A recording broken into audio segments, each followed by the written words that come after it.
দোকান থেকে তো সবসময় কিনে খাওয়া হয় মিষ্টি দই, তবে যদি বাসায় বানানো যায় তাহলে কেমন হয়। আসছে ঈদের আমেজটাকে যদি দ্বিগুণ করতে চান তাহলে কিন্তু বাসায় এটা বানাতে পারেন।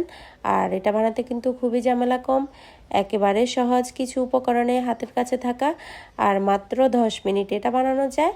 বিশেষ হচ্ছে না তো, তো পুরো রেসিপিটা দেখলে কিন্তু বুঝতে পারবেন কিভাবে বানাবেন। আর আসছে ঈদে তো অবশ্যই আপনার বাসায় মেহমান আসলে আমরা যেহেতু বাঙালি, খাওয়া দাওয়ার শেষে কিন্তু আসলে একটু মিষ্টি দই না হলে কিন্তু আমাদের জমে ওঠে না। তাই কিন্তু খাওয়া দাওয়াকে পারফেক্ট যদি করতে চান তাহলে কিন্তু এই মিষ্টি দইটা বানিয়ে অতিথিকে কিংবা মেহমানকে সার্ভ করতে পারেন। আর যদি নিজেরাও খেতে চান তাহলে বাচ্চা থেকে বয়স্ক সবাই খুবই পছন্দ করবে। আসসালামু আলাইকুম, কেমন আছেন বন্ধুরা? আজকে দেখাচ্ছি আপনাদের মিষ্টি দই বানিয়ে। তো আমি চুলা একটা প্যান বসিয়ে দিয়েছি আর দিয়ে দিয়েছি আধা কাপ চিনি। এখন চিনিগুলোকে আমি নেড়ে ছেড়ে 1 চামচ পানি দিয়ে ভালো করে ক্যারামেল বানিয়ে নিয়েছি। আর এখানে আমি দিয়ে দিয়েছি ক্যারামেলে 300 গ্রাম দুধ। অবশ্যই দুধটাকে রুম টেম্পারেচার রাখতে হবে, যদি ফ্রিজে থাকে 2 ঘন্টা আগে নামিয়ে রাখতে হবে। আর এখানে দেখতে পাচ্ছেন ক্যারামেলটা দেওয়ার সাথে সাথে কিন্তু দুধটা দেওয়ার সাথে সাথে ক্যারামেলটা কিন্তু জমে গিয়েছিল। আমি এখানে ভালো করে নেড়ে ছেড়ে মিশিয়ে নিচ্ছি দুধের সাথে।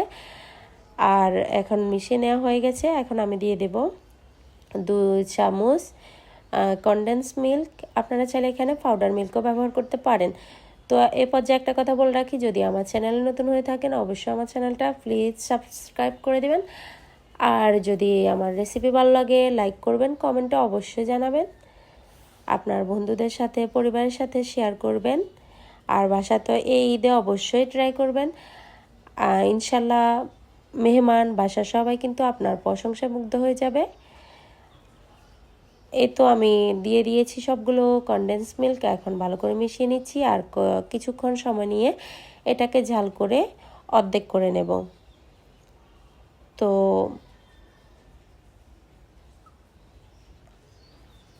এখানে দেখতে পাচ্ছেন কত সুন্দর করে ফুটে উঠেছে, মাশাল্লাহ।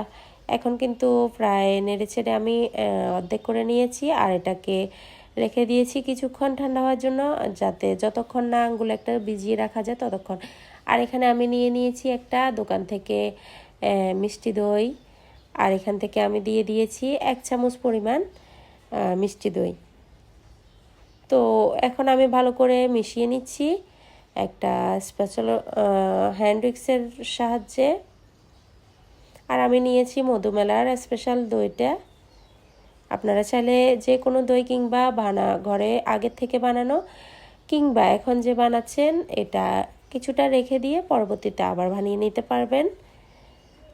তো এখন ভালো করে আমি মিশিয়ে নিচ্ছি। আর এখন আমি যে পাত্রে এটাকে সেট করব সে পাত্রে ঢেলে নেব। আসলে এটি যদি আপনি নিজের হাতে না বানান তাহলে বুঝতেই পারবেন না এর স্বাদ কেমন হয়। আর যেহেতু নিজে বানাবেন সেখানে কিন্তু স্বাস্থ্যকরের একটা ব্যাপার থাকে বা আনন্দের একটা ব্যাপার থাকে। তো এই জন্য বলছি আপনারা একবার হলেও ট্রাই করবেন, না হলে সত্যি মিস করে ফেলবেন কতটা সহজ। তো এ তো দেখতে পাচ্ছেন আমি যে পাত্রে দইটা বসাবো সে পাত্রে বাটিতে দিয়ে দিয়েছি। আর চুলা আমি আগে থেকে প্রিহিট করে রেখেছিলাম পাতিলে পানি দিয়ে আর একটা স্ট্যান্ড দিয়ে। এখন আমি চুলায় বসিয়ে প্রায় 10 মিনিট লাগেও নি, 8 মিনিটের মতো আমি রান্না করে নিয়েছি বা ভালো করে এটাকে বেক করে নিয়েছি। দেখতে পাচ্ছেন মাশাল্লাহ কতটা সুন্দরভাবে বসে গিয়েছে। তো আমি এটাকে ফ্রিজে রেখেছিলাম 10 মিনিটের মতো, তারপর কিন্তু এখন সার্ভ করে দেখাচ্ছি। মাশাল্লাহ মাশাল্লাহ, এর স্বাদ যতই বলি কিন্তু কম হয়ে যাবে। আপনারা অবশ্যই এটার স্বাদ নিতে হলে বানিয়ে খেতে হবে, না হলে আমার মুখের বলাতে কিছুই বুঝতে পারবেন না। তো ঈদ স্পেশাল আজকের এই মিষ্টি দইটা কেমন লেগেছে অবশ্যই কমেন্টে জানাবেন। আর লাইক করবেন, শেয়ার করবেন, নতুন হলে সাবস্ক্রাইব করবেন। ভালো থাকবেন সবাই, আল্লাহ হাফেজ। আমার এবং আমার পরিবারের জন্য দোয়া করবেন। আর আপনাদের জন্য দোয়া করি। আশা করছি আমার রেসিপিটা ভালো লেগেছে, সহজও লেগেছে।